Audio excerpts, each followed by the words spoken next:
Hey, it's me, Steve. It is December 13th, 2017. Time is 12:03. It is 24 degrees Fahrenheit out, and it is Geo-Rant time. And a couple days ago, I had just like this random thought. I was thinking, if you could transport or instantaneously take a chunk, maybe like this big, from the mantle at a depth of about 1,400 kilometers, or about 871 miles, what would that look like? Would it be like lava, like we think of lava flows in Hawaii, which I'm going to tell you right now, spoilers, it wouldn't. But, I mean, how odd would it be? Well, for starters, that's from the lower mantle. The mantle varies in temperature from near the top, near, the bottom of the lithosphere, from about 1,600 degrees Fahrenheit or 870 Celsius. The bottom, estimates here vary. But some would say it's about 6,700 degrees Fahrenheit, about 3,700 degrees Celsius. Some say it's a lot less than that.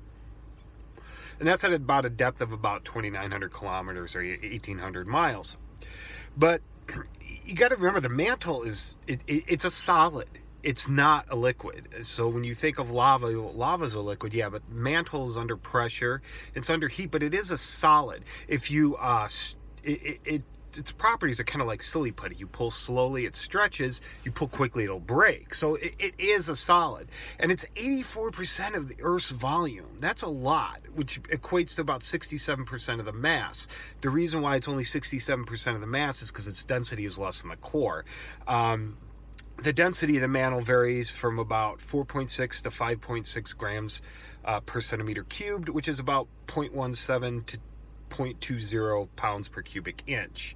All right, but our sample at 1,400 kilometers, what would that look like? Well, it'd have a density of about 5 grams per cubic centimeter, or 0.18 pounds per cubic inch. So it'd be about twice as dense as quartz would be, which is about 2.6 grams per centimeter cubed, or 0.09 pounds per inch squared. But it would be hot. It would be hot. It would be about 2,300 degrees Celsius, or about 4,150 degrees Fahrenheit. So it's going to glow even in the day. And what color would that be? Well, it would be about this color right here, right there, which is far brighter than any surface magma that we encounter. Magma, or surface magma, sorry, lava. Lava molten varies from about 700 degrees to 1,200 degrees Celsius, which is about 1,300 to 2,200 Fahrenheit. And the coolest magmas are deep red, and during the day they're almost like you can barely pick up on the red color, but at night you would see it. That's why people like taking videos of Hawaiian lavas at night, because they're about 1,000 degrees Celsius. So they're more like a typical red color, but even the hottest lavas are still only in the red-orange range. So this thing would glow a lot brighter than that. All right. What would the mineralogy be? Well, the minerals present are going to be unlike anything we experience at the surface, because they're under greater pressure. At those depths, you tend to get ferropericlase and perovskite. All right, ferropericlase has an alternate name as well that I'm not even going to attempt to pronounce, but it's basically magnesium oxide. And you also would perovskites, you'd probably find two main ones. So you'd find silicate perovskite or calcium silicate. Silicate perovskite's also known as bridgementite.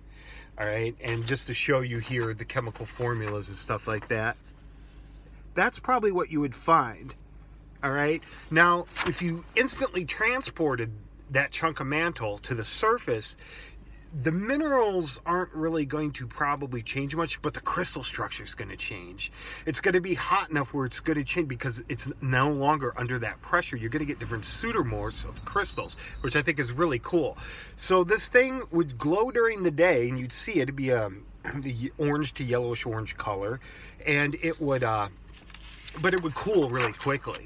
And once it cools, it would probably just be a grayish, fine-grained rock, but it's going to be very dense. There's not going to be any air pockets in it, because you just transported it from halfway to the base of the mantle. But I just want to show you this real quick. This is some stuff I pulled from online. You can look at it in greater detail if you want. Or look at it, pause the video if you want. Just some stuff I found on references. But anyway, that's it. And I just thought that was an interesting thought, and I hope you learned something.